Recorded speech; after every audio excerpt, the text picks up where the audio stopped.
Okay, this is Yoko signing on with Good Looking ENT. I'm here with Killer Mike, Killer Kill from the Ville. Say what's up to the people. What's up? Off stage, I gotta forgive me for being wrapped up like a church lady. I can't get sick. I got like 10 more shows to do. How y'all doing? First off, I just want to acknowledge the raw talent that you possess. I appreciate you. And mention to everyone that you are not just a rapper, but you are a Grammy award-winning artist for the song "The Whole World," which you did with Outkast. Well, Outkast put me on. Thank him. We won Best Rap Collab for that. Okay. Best Rap Collaboration. So. How has your artistry and music changed since winning that Grammy? Since winning the Grammy, that song was almost like a protest song. It was jamming. But, you know, Dre and Big said some real social and political stuff on there. And I think that since I left a major label, that I just went a lot more street and a lot more politicized. So, you know, if Fred Hampton could rap, if a young Malcolm X could rap, I'm probably what he would sound like. So, you know, for them brothers that's on the corners, you know, whether they swinging final calls or dime bags, I'm somewhere on both sides of that, you know, and I think that it's resonated with people. So, you know, places like DC and Detroit, and Atlanta, and New York, LA just show me a lot of love. Okay. And for a while, I recall hearing people in my city, DC, most commonly walking around reciting parts from the song Adidas, one of my favorite throwbacks. Yeah. How does it make you feel as an artist to hear people recite your lyrics? Cool. I love it. I mean, any lyric they recite, and you know, people got a lot going on in their life, so anything that's worth remembering is special to me. So I appreciate them for loving Adidas and remembering it. You know, I appreciate the people who've been following me since Adidas, like you like God in the Building 1 and 2, and I do. Go Out on the Town, like you name other people, you know, other dudes who think they hip hop heads be like, what you talking about? Like, you know them gems, and you know that's what I'm not gonna lie, like. That make me happy. Anything like when pretty girls come up liking the most gutter records I got, like bang is my shit, Mike. Yeah, that's my shit. You know what I mean? Yeah, I love y'all. I appreciate y'all support. Okay, now tell us about Grind Time Official and Grind Time Rap Game. Well, Grind Time Official is the record company, and Grind Time Rap Game is just, you know, a bunch of MCs that's been through. The crew that's in the crew is we family forever. People like Pill, you know, people like SL Jones, you know. Pill's from here, actually. No, Pill's from Atlanta. Which Pill are you talking about? PILL from Maybach Music Group. From MMG, that Pill. I just ran in, well, I didn't personally run into him, but my daughter's father knows him. Yeah. And he was Wale's from here. From Atlanta. Okay, I'm confused, but go ahead. He's from Atlanta because, you know, he's from my neighborhood. Okay. I know he's from Atlanta. Okay, my correction. But, you know, we just believe in being dope. And, you know, we do dope shit. So, you know, right now, on the Grind Time front, I'm Reggie P. Reggie P from ADV. He's like he's the battle rap champion in Atlanta. Okay. You know, and I just try to give other dope MCs a way to be heard. And the way I let them be heard is get on my records. Get on my mixtapes and you know, help the world see them. So, you know, we've done it a few times. We're gonna keep doing it. That's what Grind Time's about, dope rap. Absolutely.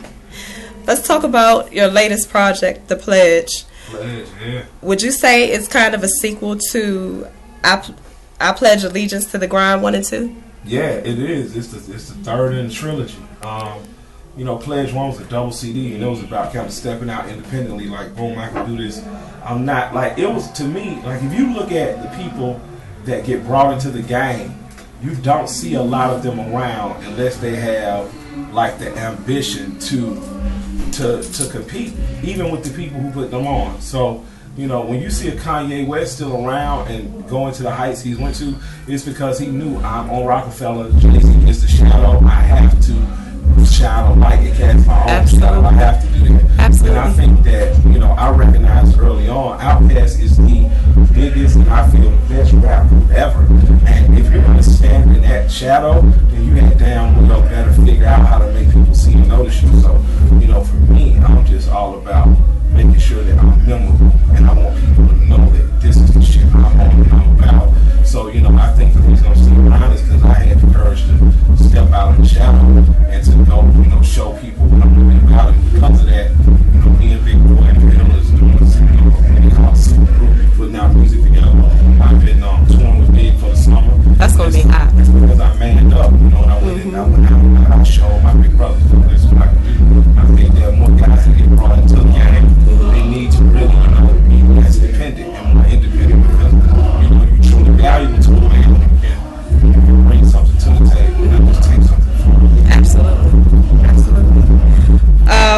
your favorite song and collaboration on the Pledge? Ric Flair. Ric Flair got on the joint. Yeah. Yeah, Ric Flair. Okay. I got more cars than most of my friends. Okay, and from the Pledge, I personally like Go Out on the Town and stamped it as the summer anthem of 2011. Did. However, I also loved God is in the Building 2, which was a sequel to God is in the Building 1. In those two songs, you attack many issues people can relate to, and you incorporated your experiences in those songs and delivered them with such a poetic vibe. What were your personal feelings while writing and recording those songs? Thank you. I just, I love the sinner and the saint. Like, I used to go to church on Johnston Road, and I'm going to take you to this church.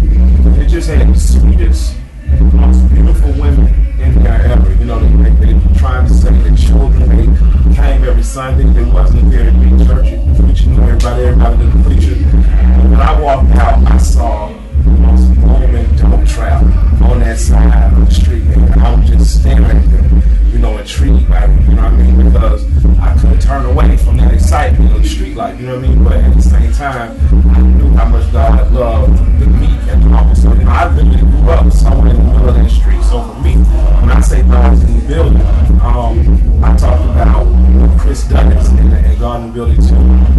Jamaican drug lord, now in federal U.S. custody. My thing is that we don't know how much good he did with that money.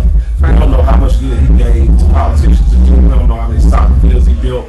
What we do know is when those people in his neighborhood were put on TV, they praised him like he was the saint. Because if government's not taking care of people, if people can't take care of each other, if this person takes care of people and you just condemn him, well, what about the people who make cigarettes? What about the people who buy liquors? What about the people who won't bring outside the price of Nike so kids are killing each other for it? So I hold that man in the same regard as I feel God holds on. It's all about righteousness, but filthy rags to him. So I see God in him, just like I see God in the Pope. That is so deep.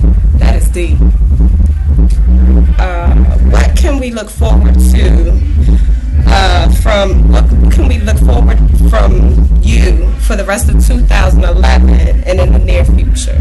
I'm touring with World Technique on the market tour. I'm opening for them. I appreciate them bringing me out.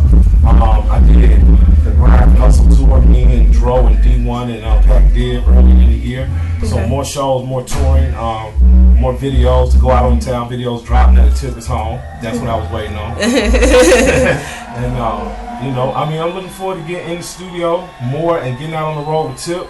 You know, and just keeping Atlanta going. You know, shouts out, waiting on that new Jeezy record. Shouts out to the homies, but I'm just looking forward to staying on the road. Like, I don't want to come home. Yeah, Gucci out now too, so it's they let him out. Yeah, it's about to be. He's not out. I heard that he was out. I wish Gucci was out. We'd be shooting Animal right now. They said that he got out 2-3 days ago. They denied him. They thought he got out.